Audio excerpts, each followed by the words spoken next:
Sempre que vocês ouvirem a palavra de Deus, antes dela ser anunciada, peçam ao Espírito Santo para que trabalhe o seu coração, que seja com o coração aberto, que Ele faça o trabalho que essa palavra que vai ser semeada precisa fazer no seu coração. Como diz São Tiago, não escute essa palavra como mero ouvinte, porque essa palavra salvará as nossas vidas. Então, sempre que ouvir, pensa nisso. Hoje nós vamos reler o Evangelho de domingo, Lucas 6. Então eu queria que enquanto eu estivesse lendo para vocês, que vocês fechassem os olhos. É porque nesse momento, Jesus diz para você, né? Então nesse momento eu preciso ouvir o que Ele diz para mim. E a palavra que Ele mais vai querer trabalhar no seu coração vai ser a palavra que mais vai ficar forte em você. E a delicadeza de Jesus é tão grande, que Ele começa assim: eu, porém, vos digo a vós que me escutais. A delicadeza é muito grande, né? Porque ninguém é obrigado a ouvir, né? Mas a vós que me escutais. Amai os vossos inimigos, fazei o bem aos que vos odeiam, bendizei aos que vos amaldiçoam, orai por aqueles que vos difamam. A quem te ferir numa face, oferece a outra. A quem te arrebatar o manto, não recuses a túnica. Dá a quem te pedir, e não reclames de quem tomar o que é teu. Como quereis que os outros vos façam, fazei também a eles. Se amais os que vos amam, que graça alcançais? Pois até mesmo os pecadores amam aqueles que os amam. E se fazeis o bem aos que vulo fazem, que graça alcançais? Até mesmo os pecadores agem assim. E se emprestais àqueles de quem esperais receber, que graça alcançais? Até mesmo os pecadores emprestam aos pecadores para receberem o equivalente. Muito pelo contrário, amai vossos inimigos, fazei o bem e emprestai sem esperar coisa alguma em troca. Será grande a vossa recompensa e sereis filhos do Altíssimo, pois Ele é bom para com os ingratos e com os maus. Sede misericordiosos como vosso Pai é misericordioso. Não julgueis para não serdes julgados. Não condeneis para não serdes condenados.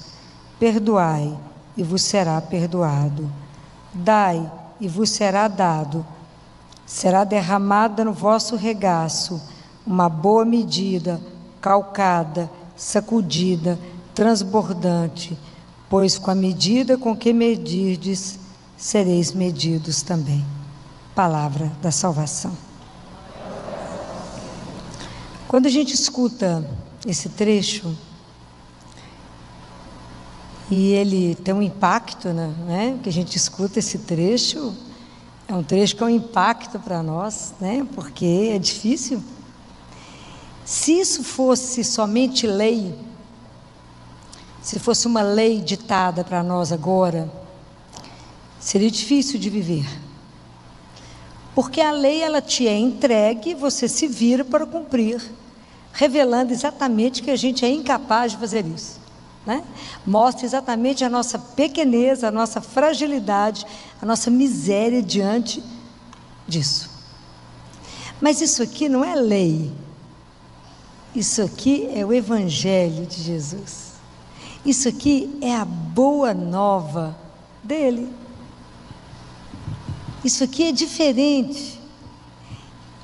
Quando Deus Pai fez esse grande mistério da encarnação, Ele fez algo absolutamente novo e simplesmente encantador, né? E algo tão profundamente transformador. Porque somente porque Ele fez isso, né, e mandou o Filho dele, que nos ensinou a ser filhos do Altíssimo, é que é capaz que hoje a gente possa viver isso, né? Isso aqui é um programa de vida.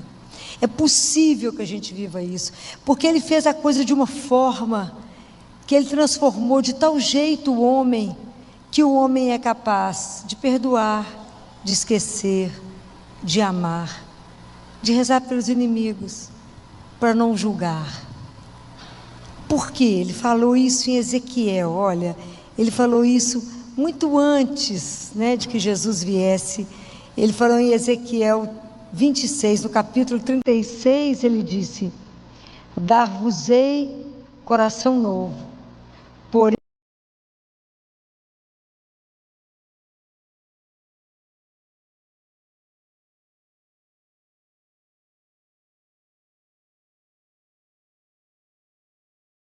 e farei com que andeis de acordo com os meus estatutos e guardeis as minhas normas e as pratiqueis.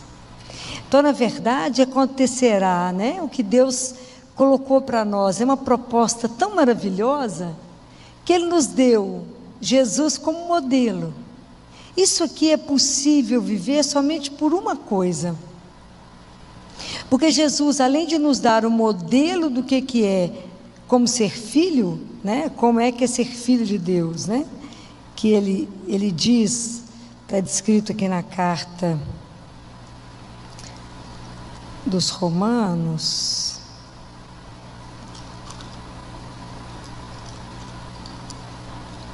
está escrito na carta de Pedro, no capítulo 2, que ele fala: Cristo sofreu por vós, deixando-vos exemplo, a fim de que sigais seus passos.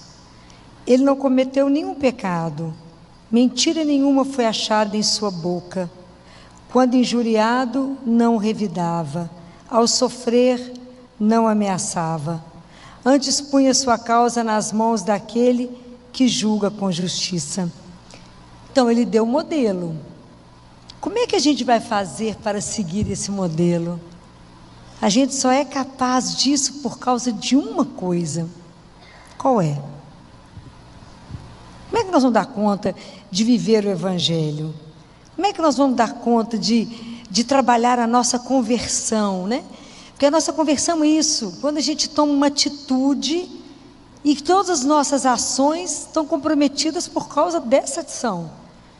Não, se eu, né, assumo que creio em Deus e que sou filha dele, reconheço isso, todas as minhas ações são pautadas por isso.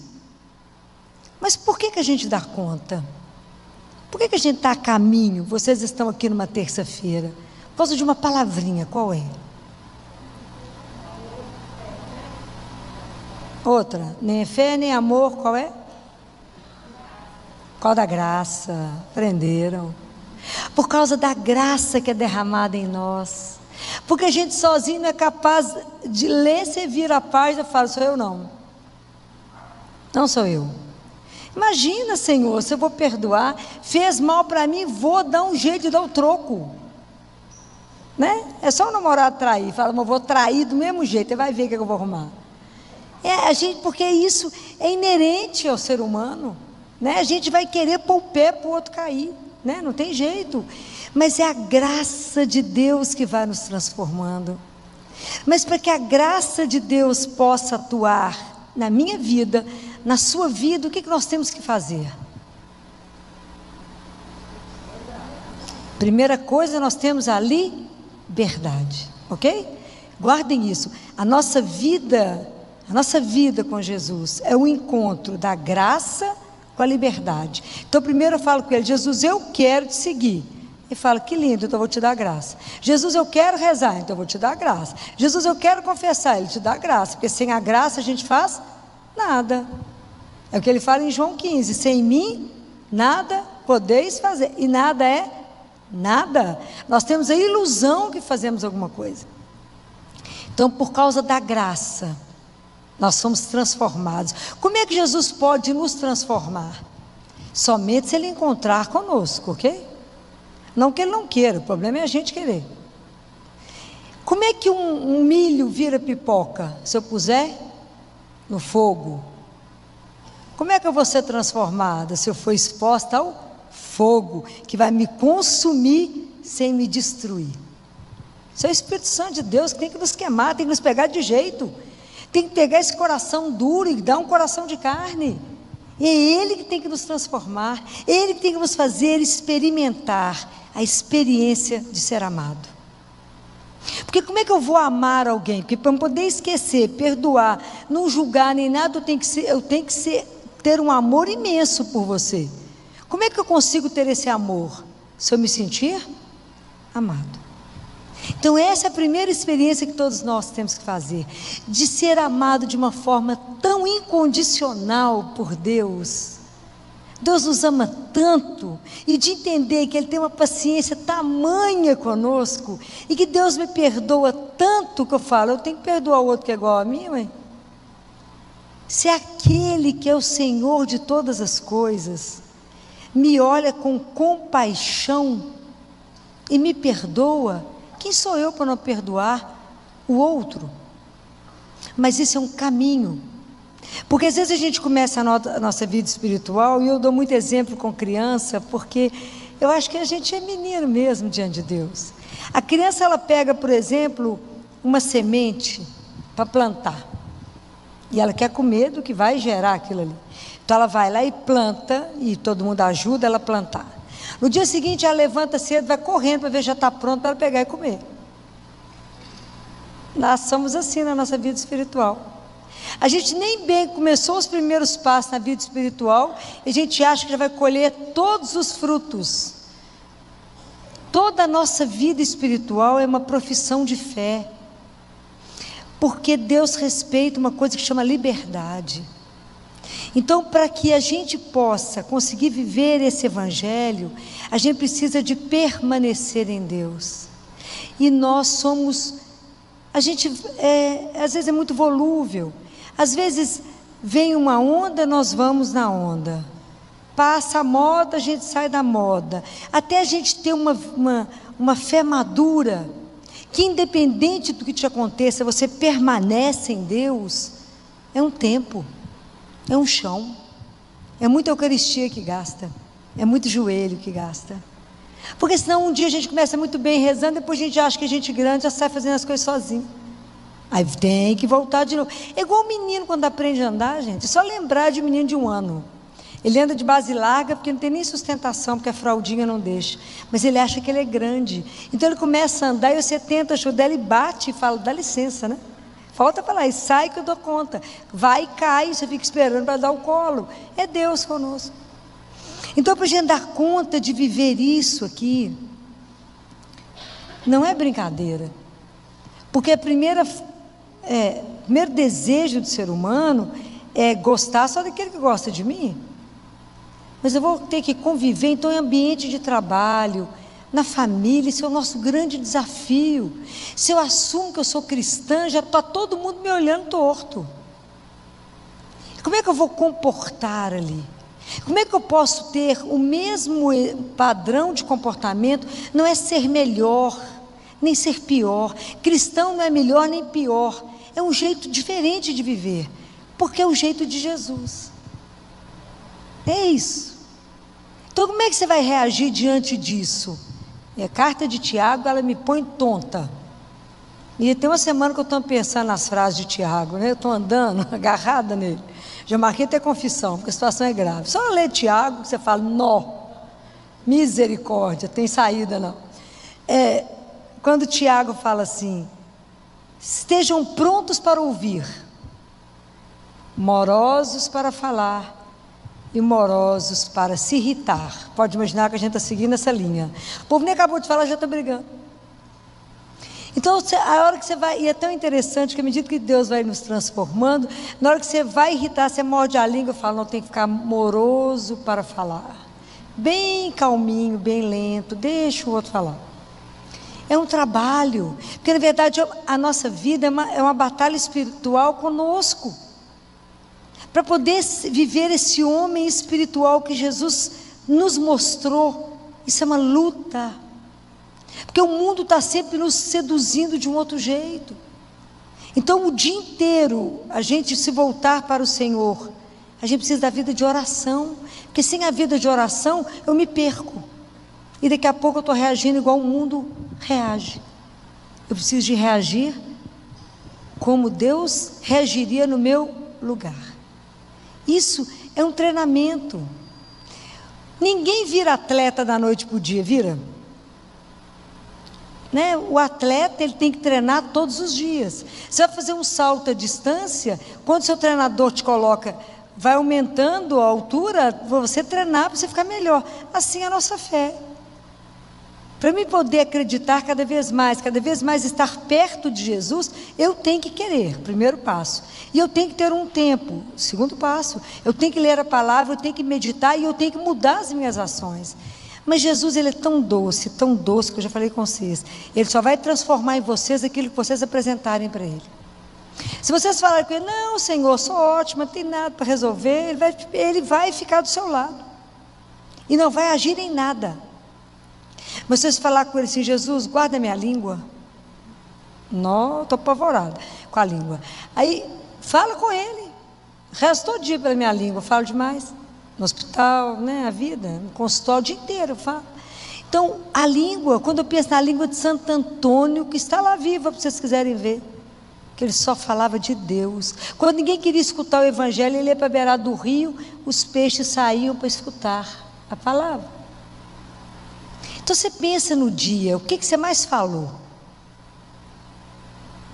Mais amaldiçoou. Alguém te dá uma fechada no trânsito, o que você fala?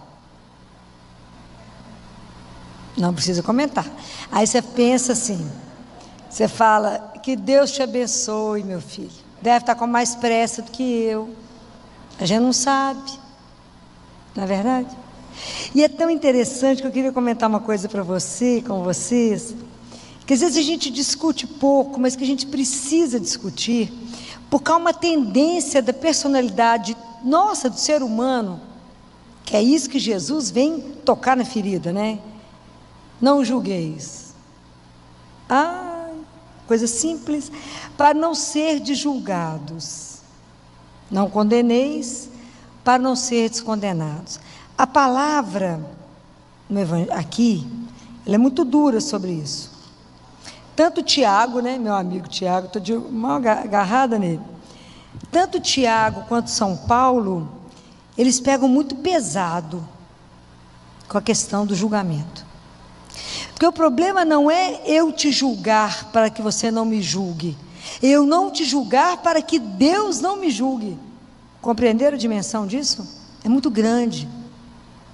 É muito pesada. Mas vocês nunca poderão falar que vocês nunca ouviram falar sobre isso. Porque faz parte da nossa caminhada entender isso e pedir a Deus a graça de não julgar. A graça de se colocar no lugar do outro. Ter compaixão. E muitas vezes eu vejo situações que eu falo, se eu estivesse no lugar dessa pessoa, eu faria pior do que ela. Né? E hoje eu descobri, né, tristemente, falei isso há uns anos atrás, falei com Jesus, na ira eu sou capaz de matar. E é duro o dia que você descobre isso. Que a ira te leva a matar alguém. Então, você não está imune a nada. Eu tive uma oportunidade, que eu considerei um presente, de ir numa prisão, na época de Natal. Fui lá falar para os presidiários. Porque uma atitude sua não te define. O fato de você agora aqui levantar e brigar não quer dizer que você seja isso. Mas às vezes naquele momento, pelo impulso, você comete um erro, e isso não pode te definir como pessoa. Essa é a misericórdia. Então eu fui lá, fui na PAC, aqui de Nova Lima, que é a igreja aqui tem um trabalho lindo lá, lindo. Vocês conhecem? É a igreja que não tem, a cadeia que não tem guarda, que não tem chave, né? Fica tudo aberto, né? E inclusive eu entrei na cela e me fechei lá dentro com eles, para ver como é que é a sensação de estar preso, né? Um horror, né, gente? Um horror. E aí foi tão interessante, porque eu fui falar para eles, falar de Deus para eles, na época do Natal. Fiquei lá um tempo lá. Eles trabalham, inclusive, com marcenaria, tem todas as armas possíveis que vocês imaginarem. Eles não fazem nada, porque eles querem ir embora, já está pronto quase para ir embora. E aí depois eles perguntaram se podiam, nós tivemos uma conversa muito bacana, foi muito rico, para mim foi muito rico. E aí depois eles perguntaram para mim se eles poderiam rezar por mim. Olha que espetáculo. Nós podemos rezar por você? Eu falei, mas é muita honra. Aí eu fiquei no meio, eles fizeram uma roda, e depois eles falaram, agora nós podemos cantar para você?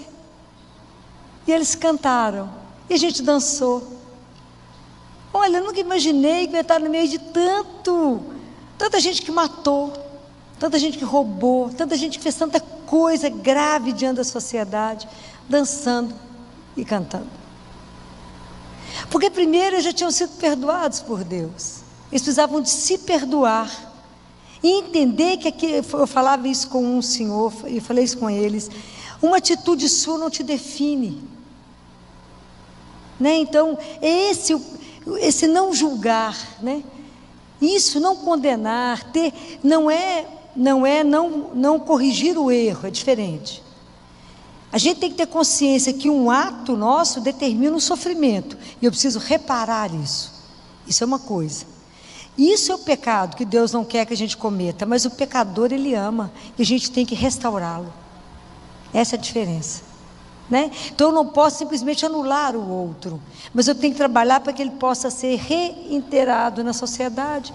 Mas isso em condições menores. Vocês observam no meio de nós, às vezes a gente está com raiva de alguém, a gente está chateado com alguém, às vezes corta uma relação que não precisava cortar, condena, fala, mas o outro não podia ter feito isso. E é tão interessante que às vezes a pessoa, há um tempo atrás, ano passado, uma pessoa me ligou, minha secretária falou, tem uma pessoa te ligando tanto de Brasília. Eu falei, quer falar com você? E meus horários, naquela loucura. Eu falei, eu vou atender, vou receber aqui, me dá o telefone que eu vou ligar para essa pessoa. E descobri que era uma pessoa que eu tinha morado junto, né? Morei no Personagem de Freira, vocês imaginam, 200 mulheres, nós conhecemos gente demais, né?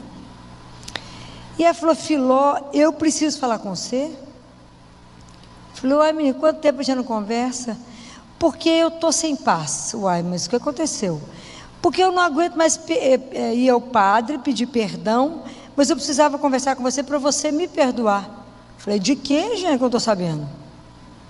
Não, Filó, porque em determinada época eu fiz uma coisa gravíssima com você. Falei, fez? Me lembro, não. Se tem uma coisa que Deus me deu, entre tantas, é o esquecimento de tanta coisa. Não consigo lembrar. Eu falei, minha filha, mas você tem certeza que você fez isso mesmo? Fiz. Uai, se você está incomodado e precisa do meu perdão, está perdoado, né? Nem estou lembrando o que é. Mas que bom, vou pedir a Deus, me faça esquecer muita coisa. Não ficar com muito mimimi, não, Senhor. Eu quero o céu, né? Então, não estou pronta, eu estou aqui a caminho, estou tentando me fazer. A gente anda um passo, dá 10 para trás. Quando eu leio o Evangelho, quero morrer. A misericórdia, como é que nós vamos fazer isso? É só na graça, né? Aí você escuta Paulo falando assim, ó, homem, tá, na primeira carta na carta de São Paulo aos Romanos, no capítulo 2, ele fala, ó homem, quem quer que sejas, que te arvoras em juiz, julgando a outro, condenas a ti mesmo. Sabe por que ele fala isso? Porque você faz a mesma coisa que o outro faz. Então, é muito interessante porque o avarento, ele vai recriminar a avareza. Aquela pessoa muito sensual vai achar pecado em tudo, que vai achar que tudo é luxúria. Então, o orgulhoso vai achar que aquilo lá é só pecado de soberba. Porque, na verdade, a gente vai recriminar no outro aquilo que você não concorda em você mesmo e não tem coragem de enfrentar. A gente tem que ver que já não presta para nada mesmo, né? É tudo ordinário. E tem que mostrar isso diante de Deus. Fala, Jesus, olha o que eu fiz, porque eu sou péssima mesmo. Trabalha em mim, Senhor. Olha o sentimento que eu tive agora. Olha a inveja que eu tive. Olha, isso é sério. Seríssimo. Olha o ciúme que eu estou tendo. Olha a rivalidade, Jesus. Eu estou com ódio do outro que foi promovido. É isso, a gente coloca a nossa miséria diante de Deus, que bobagem. E aí vamos pedir a Ele que trabalhe, e Tiago ainda é pior, né? Porque Tiago não é mole, não. Tiago, a carta dele é pequenininha, tem 5 capítulos, mas em compensação, né? Ele fala, não faleis mal uns dos outros. E às vezes a gente não tem a coragem de falar com a pessoa. Às vezes a esposa fala mal do marido com os filhos. Fala mal do seu marido com ele mesmo. Com jeito. Fala, vamos conversar. Não gostei disso. Esse comportamento não está bom. Fala isso com um amigo. Fala, isso não foi bom. Essa atitude sua me chateia, me magoa. Chegou em mim dessa forma. Se o outro não for corrigido, ele não sabe se está no caminho. Compreende? Amigo não é aquele só que abraça, é aquele que corrige. Tem coisas que a pessoa me fala, eu falo com ela assim, primeira coisa para poder falar com você, eu preciso saber se é cristão ou não. Porque se for cristão, eu vou te corrigir. Se não for, larga para lá. Não vou perder tempo. Se é cristã, então não faça isso, porque está na palavra de Deus. Se você quiser o céu, presta atenção nisso. Aí sim eu sei que a pessoa vai ouvir, porque ela é cristã. Para aquela que isso não faz a menor diferença, eu respeito, cala a boca e falo, o que você acha? A minha forma de pensar vai ser muito diferente da sua, porque o que me dirige é Deus. Tudo que eu tenho que agir, eu tenho que pensar no que Jesus falou. Então eu não posso te orientar do jeito que eu penso, senão eu vou te escandalizar. E eu não quero te escandalizar. Então é assim, né? Então não é uma atitude fácil. Quando tem gente que espera o outro sair e fala mal. Fala, viu a roupa do outro? Está péssima. Pois eu prefiro falar assim. Ontem teve uma mãe no meu consultório que ela é linda, linda. Está no 2º filho, acabou a consulta, falei com ela, amiga, agora o assunto é eu e você. Vou te falar como uma mãe fala e talvez sua mãe não esteja te falando. O que, Filó? Você dá um jeito que seu marido vai arrumar outra, você está um caco. Pode dar um jeito de arrumar. Se a mulher linda, não entende porque vocês viraram mãe, vira só roupa de ginástica e anda de cabelo para cima. Está errado. Seu marido não te conheceu assim. Vai se arrumar. Ser linda. Filó, eu também estou achando que eu estou péssima. Eu falei, pois é, então dá um jeito. Próxima consulta, mês que vem, se chegar desse jeito, eu vou dar um jeito, não sei. Você tem umas pernas lindas, vai pôr mini saia, você tem que sair de casa, seu marido ficar desorientado que você está na rua. Tem que ativar isso. Por que amante é interessante? Porque não tem nenhum problema. Dorme com roupa, está sempre com lingerie maravilhosa e camisola linda. Ela falou, Filó, eu estou só com pijama de ursinho. Eu falei, seu marido vai te matar, criatura. Mas se não tiver uma louca de uma pediatra para te falar isso, não vai ter outro para falar. Antes de ser mãe, você é esposa e não pode largar de cuidar uns dos outros, que depois isso gera tanto problema que vocês não têm dimensão. Falei, eu cuido da família, eu não cuido só da menina sozinha. Pode dar um jeito. Falei, eu vou começar a academia amanhã. Falei, parabéns. Pode perder esse espelho, tá bom não. Falei, minha filha, quem vai ter coragem de falar isso com você? Ela falou, ninguém, né, Filó? Falei, ninguém, minha filha, vai ter coragem de falar com você. Se arrume, porque você é uma mulher linda e está acabada. Não permita. Ela falou, minha sogra falou isso comigo. Falei, porque te ama, senão o casamento vai acabar, que ela conhece o filho dela. Mas a gente tem que ter coragem de dizer isso por amor ao outro. Não para esperar ela sair e falar, viu, fulana, acabou. Não, fala agora, senta aqui, que agora a conversa minha com você. Mas a gente precisa ter coragem para fazer isso, tem que ter amor. Não é para destruir, para promover o outro. Isso que ele fala aqui, não fala mal, né? Ele fala que a gente não pode julgar a lei, a gente tem que praticar, né? Só há um juiz. Você sabe, como é que eu condeno a sua atitude? Eu sei o que passou no seu coração naquele momento. Como é que eu posso julgar? Como é que eu posso julgar uma mãe que chega em casa, pega o marido abusando sexualmente da filha, e ela pega uma faca e mata o marido? Ela está errada? Naquele momento, ela agiu como uma leoa e defendeu a filha dela. de 3 anos de idade. O que passou no coração daquela mulher naquela hora? Que atitude levou ela a fazer isso? Se eu estivesse no banco lá para julgar, ela ia absolvê-la. Então a gente não pode julgar, a gente não pode condenar. Eu falei, se eu estivesse naquele momento ali, o que eu ia fazer? Então pensem sempre nisso, porque eu aprendi uma coisa, tenho aprendido muito, né? E Jesus me ensinou muito. E é tão interessante que quando eu ainda tinha 17 anos, ontem, né, gente? Claro. Um dia eu rezando, Jesus falou assim comigo: tudo que você quiser, que alguém... Eu estava reclamando alguma coisa com ele, não sei o que eu estava reclamando, não. Eu acho que eu devia estar muito sozinha, isso mesmo. Tinha muito saído de casa, sozinha, tinha ninguém, né? Tinha ninguém, tinha ele, graças a Deus tinha ele. Tinha um amigo, né? Uma amiga. A gente, quando veio do interior, as pessoas não te acolhem direito, né? Você convive na hora da faculdade e depois, final de semana, você se vira, né? E é claro que eu estava falando com ele. E eu falei com ele: ô Jesus, mas eu não consigo ninguém, estou sozinha. Alguém para conversar, alguém para bater um papo, tomar um colé, né? Porque eu sentar no lugar sozinho, se eu começar a falar isso, eu acho que eu sou louca, né? E aí eu escutei uma frase que depois que eu fui conhecer a Bíblia, depois, porque enquanto 17 anos eu não lia a palavra, eu comecei a ler com meus 20 e poucos anos. Ele falou assim: o que você quer que alguém te faça, faça você primeiro. Isso estava na palavra. Quando eu li isso anos depois, eu chorei muito, porque ele ensinou uma regra de ouro, né? Aquilo que você quer. Então, se você quer um amigo, faça um amigo, procura por ele, cuida dele, né? Primeiro. Então, primeiro faça você para poder receber. Então, sempre dê o primeiro passo, fica esperando o outro dar o primeiro passo. Há muitos anos atrás, uma senhora do grupo, quando meu grupo de oração era pequenininho, na Capela das Freiras, uma família que é muito rezar, uma senhora estava sofrendo muito, que os filhos tinham brigado e estavam inimigos, e ela estava sofrendo demais da conta, e ela me pediu se eu podia dar um jeito na história, se eu podia dar um jeito de conversar com eles.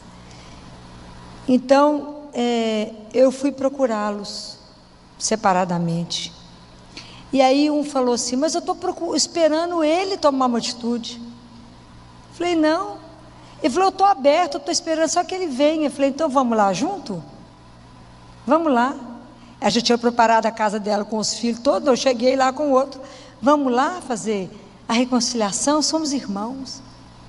Então um estava esperando a atitude do outro. E às vezes você perdeu um amigo, perdeu alguém que se ama, porque um está esperando o outro tomar atitude. Vai você. Vai lá com aquela cara mais lavada, fala: estou sofrendo porque eu estou com saudade de você. É assim. Assim é o que Jesus faria. Pensa sempre. Fala: como é que o senhor faria no meu lugar? Então tudo isso que ele falou hoje, né, é tão sério.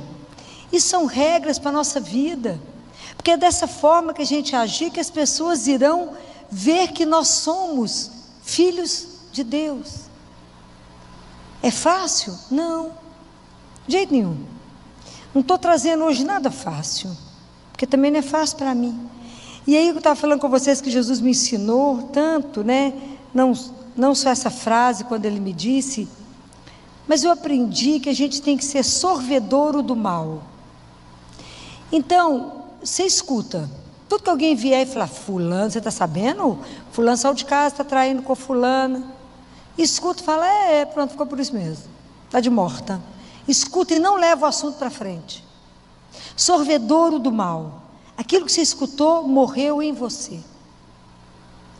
E a outra coisa que eu aprendi um dia, Helena, não sei se foi em Salmos, não sei onde é que foi, acho que foi nos Salmos.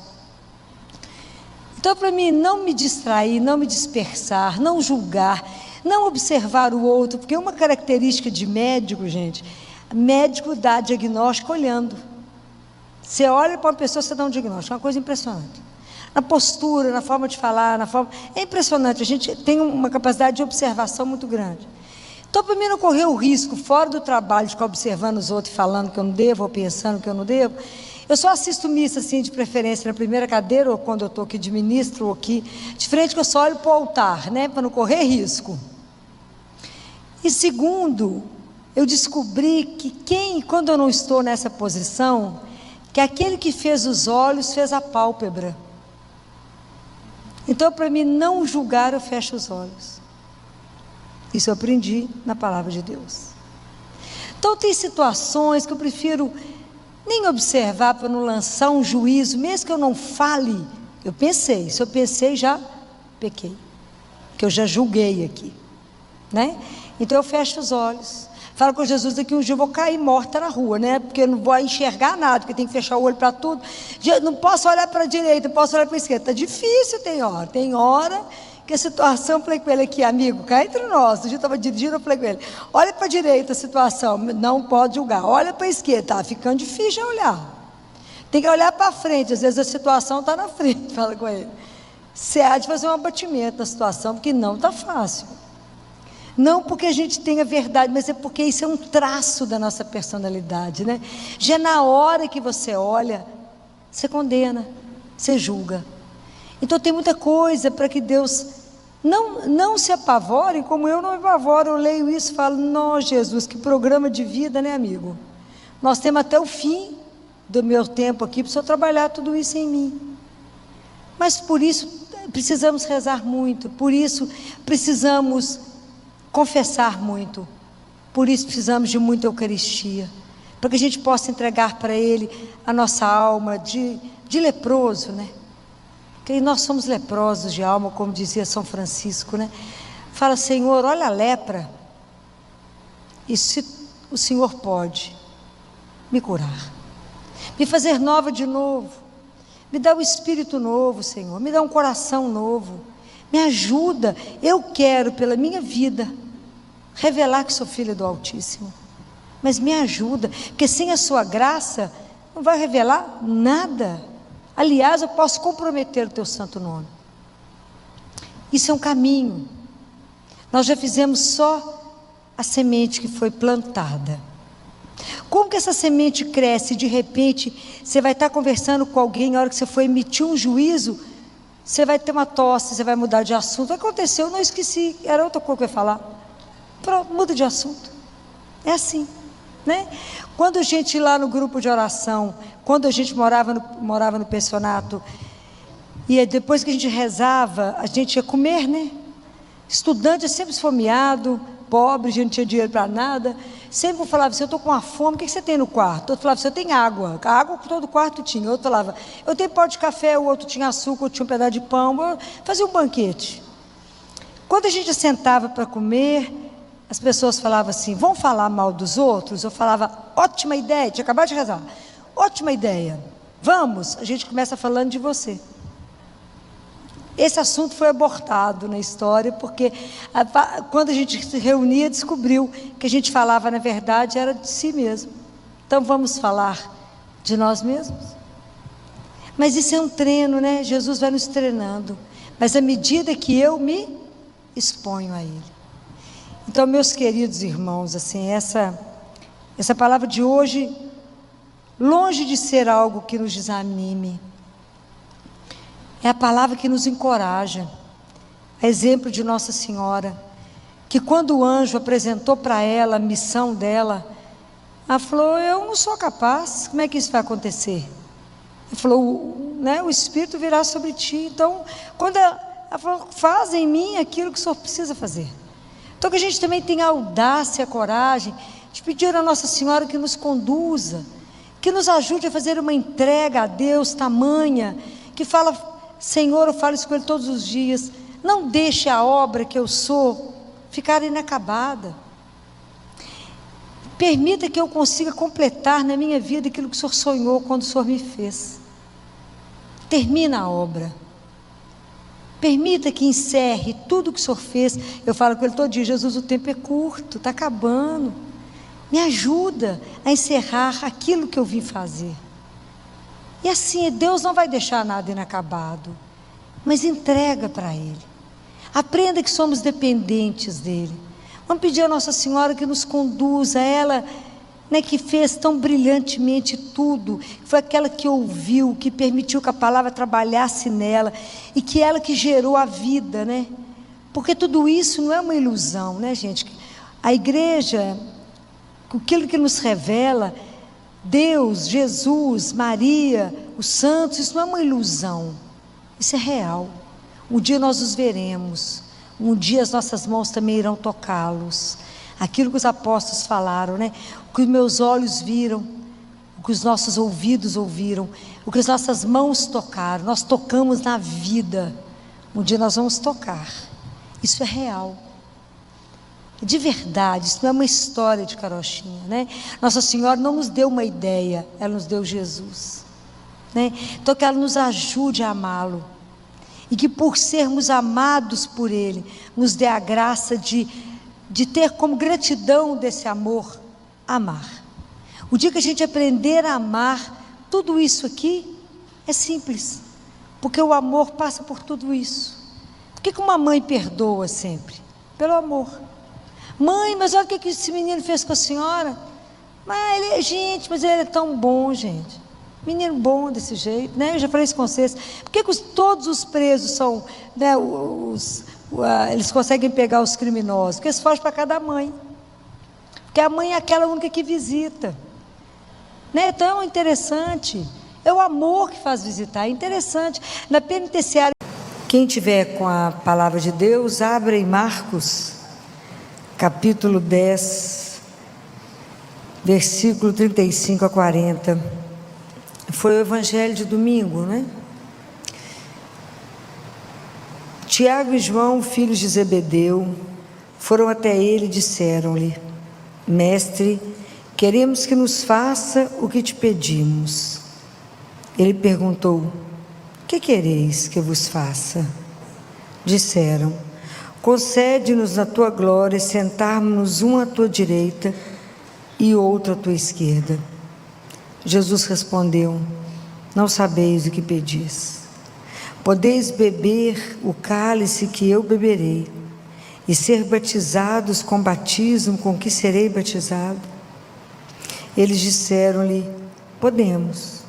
Jesus replicou-lhes: Do cálice que eu beber, vós bebereis, e com o batismo com que eu for batizado, sereis batizados.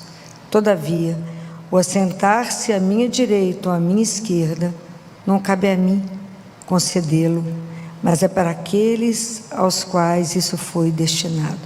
Palavra da salvação. Que eu gostaria de conversar com vocês, que às vezes a gente escuta esse trecho, né? Fala, gente, eu nem sou filho de Zebedeu, né? Essa história não tem nada a ver comigo.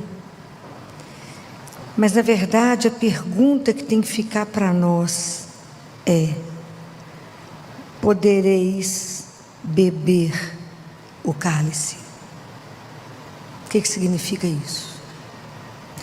Quando Jesus fala do cálice, esse cálice não é um símbolo nem de vitória, nem de morte. É um símbolo de vida, cheio de alegria e de tristeza, mas que bem vivido é um caminho nosso, de salvação. A nossa pergunta é: será que somos capazes de aceitar a cada dia as alegrias e as tristezas que a vida nos traz?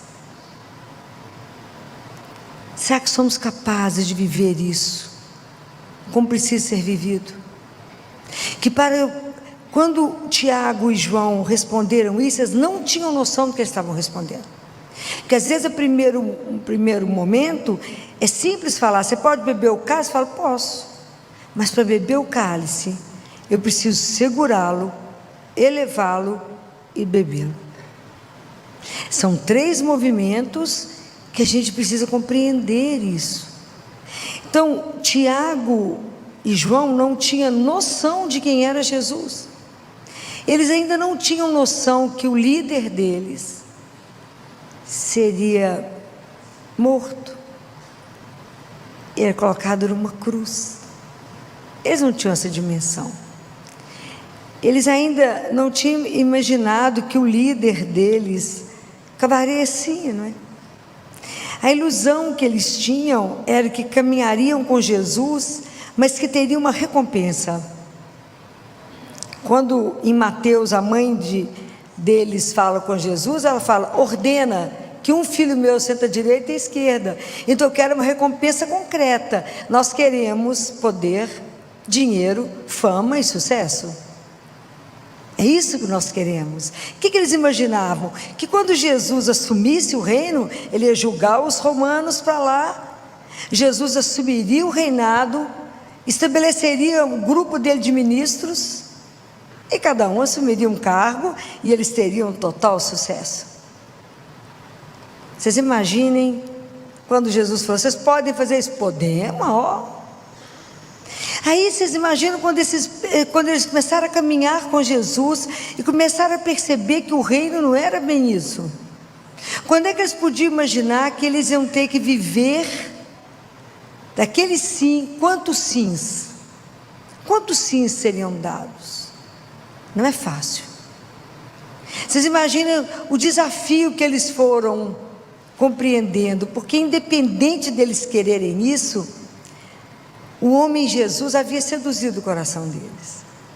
Que diante de Jesus, eles tinham vivido coisas que nunca mais eles iriam viver. Viveram uma liberdade interior. Viveram e viram um amor, um cuidado. Tudo que Jesus fez com cada pessoa, toda a forma de Jesus conduzir tudo, aquilo havia seduzido o coração deles. Havia seduzido. Mas eles já tinham ouvido falar, mas não tinham vivido o que Jesus disse, que uma coisa é ser servo, outra coisa é ser senhor. Você tem que ser o servo e não o mestre. Você tem que lutar para ser o último e não o primeiro. Vocês imaginem o que é viver isso na prática. Uma coisa é ouvir, outra coisa é viver. Imagina quando eles foram entendendo o que significava essas coisas que Jesus falou. Que eu vou andar com ele, mas a recompensa é nenhuma. Então, vivendo no mundo onde vivemos, onde tudo que eu faço, o propósito tem que estar ali imediata, resposta imediata. Quando Jesus faz essa proposta, faz proposta para nós e fala: podeis beber o cálice. Podeis de verdade pegar a sua vida nas suas mãos e assumi-la, e entender que a sua vida é uma vida bem-aventurada, desejada, querida, sonhada, com propósito. Que a nossa vida é um emaranhado tanto de alegria quanto de tristezas, frustrações, decepções. Mas vamos poder viver isso sob a ótica de Deus. É um caminho que poder assumir a nossa vida e falar: essa é a minha vida, esse é o meu propósito, isso que está marcado é para mim viver. Eu não posso viver a vida do outro, eu tenho que viver a minha vida. Então não tem que ter olhar estrábico, eu tenho que assumir a minha vida e vivê-la de verdade, naquilo que eu creio, baseado nele. Não é uma opção fácil. Essa proposta que Jesus faz para nós, ela é um salto absurdo, é um salto espiritual muito grande, porque caminhar com Jesus, beber esse cálice, ele não nos dá garantia de absolutamente nada. Nós vivemos num mundo que a gente quer garantia absoluta de tudo. Eu quero ter previsão acertada do futuro, eu quero ver, andar com Jesus é ter a vida virada do avesso, é ter garantia zero do que vai acontecer, porque a gente tem que aprender a viver o abandono incondicional, uma confiança ilimitada em Deus nosso Pai. Por isso é tão difícil beber esse cálice, porque a gente quer garantias, a gente quer um papel passado. Fala: Jesus, eu vou fazer essas coisas para você, mas só vai me dar. Não é isso? Então, por isso essa pergunta mexe tanto conosco, né?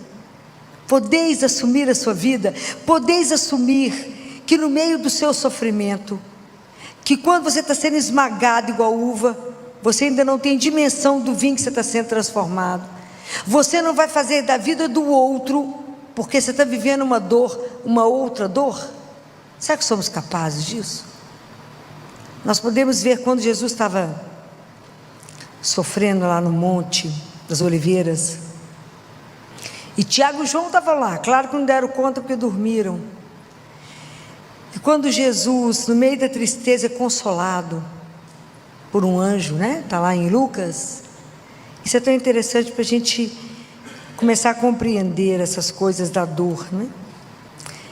Quando Jesus levanta, porque ele percebe os passos que o pessoal está chegando, Jesus chega diante deles e eles falam, Jesus pergunta: a quem procurais?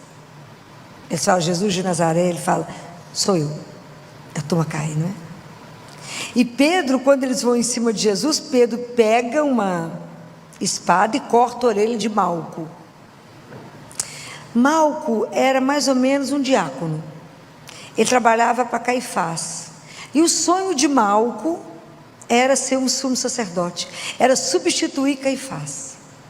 Mas está escrito no livro do Levítico que para ser um sumo sacerdote você não podia ter nenhum defeito físico, e ele tinha que ser ungido. Então era ungido a ponta do dedo polegar direito, o polegar do pé, dedo da mão direita e a orelha direita. Aí vem o Pedro e corta a orelha de Malco. Desespero de Malco, porque ele não cortou a orelha, ele cortou todos os sonhos da vida de Malco. Malco não poderia mais nem servir ao templo, ele teria que ser um indigente. Vocês imaginam, Jesus vivia naquele momento a maior dor da vida dele, de angústia. Ele não fez da dor dele a dor do outro. Ele pegou a orelha de Malco, pôs no lugar e mandou Pedro guardar a espada. Devolveu ao Malco o direito dele de sonhar. Devolveu a ele tudo, né? Devolveu o sonho, devolveu a vida de Malco. Aí eu fico pensando, às vezes, na nossa dor, né? Quando a dor nos pega de jeito, o sofrimento chega, até a gente conseguir entender no sofrimento a grandeza de Deus. E a partir do momento que eu vejo a grandeza, eu vejo a presença dele na nossa vida, a gente não vai se sentir só. Mas é um caminho. Por isso que beber esse cálice é tão difícil. Por isso que assumir essa vida junto com ele é tão difícil. Por isso que isso é um caminho de disciplina dura. Porque eu tenho que responder isso todos os dias. Vocês imaginam que, assim como os discípulos tiveram que fazer tantas viagens, sofreram tanto martírio, nós vivemos hoje alguns martírios brancos. E nós temos que o dia inteiro fazer escolhas, e que eu tenho que viver e avaliar se essa escolha pertence ou não a Deus. Então eu posso realmente beber esse cálice, eu posso pegar a minha vida com jeito e falar: essa é a vida sonhada. Eu posso erguer a minha vida em direção a Deus e ao outro e falar: nós caminhamos juntos, hoje você me ajuda, hoje eu te ajudo. Caminharmos em comunidade, criarmos uma comunidade de amor, porque foi isso que ele fez na cruz. Porque quando Jesus bebeu o cálice até o fim, ele nos devolveu o sonho do céu. Deus nos reconectou a Deus e nos reconectou uns aos outros. Então ele criou uma comunidade de amor. E como que é difícil para nós viver essa comunidade de amor. Que luta é para nós vivermos isso. Então, podeis viver? Será que vocês estão querendo andar comigo somente para ter uma recompensa?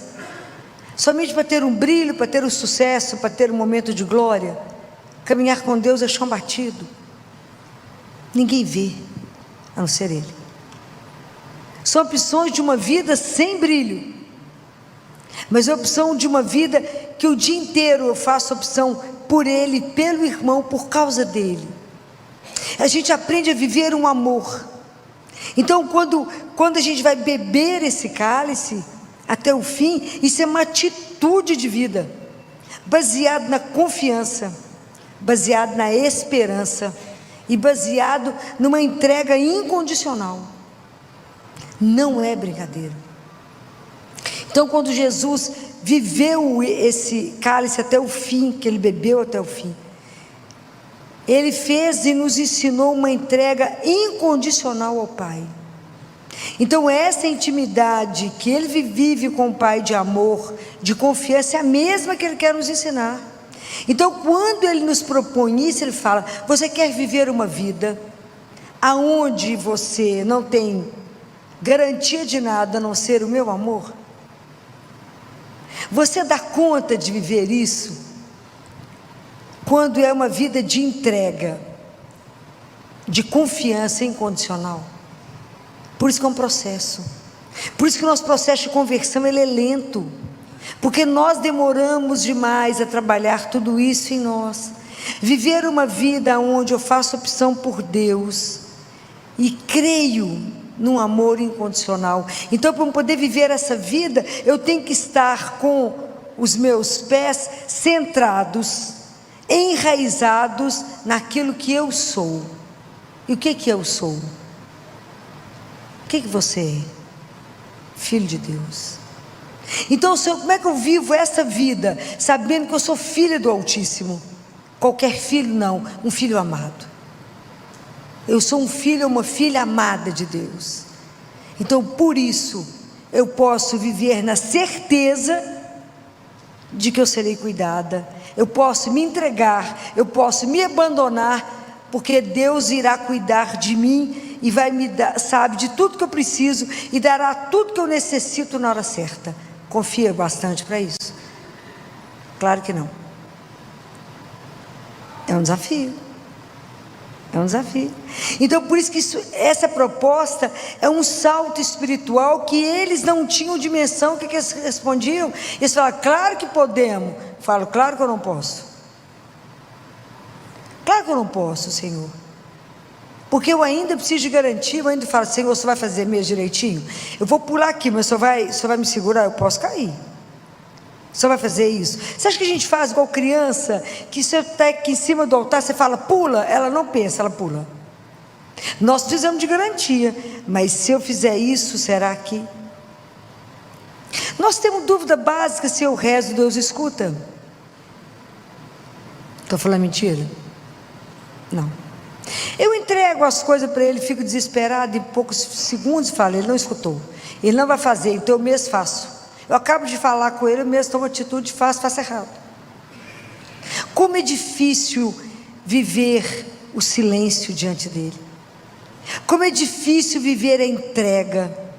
Como é difícil viver nessa ação nossa de falar: eu creio, eu sou filha, eu sei que não serei abandonada, que ele cuide de mim.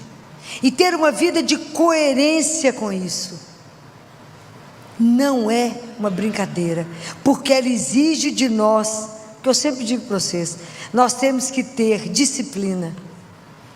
Nossa disciplina de oração, gente, ela é fundamental, para que a gente dê conta de falar: Senhor, eu quero viver uma vida espiritual. Viver vida espiritual é viver com e no Espírito Santo de Deus.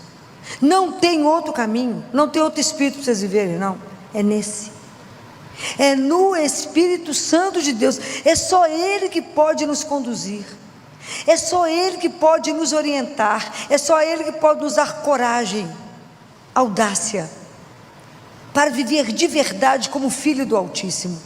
Eu sempre falo com vocês que o maior desafio da nossa vida é viver uma vida,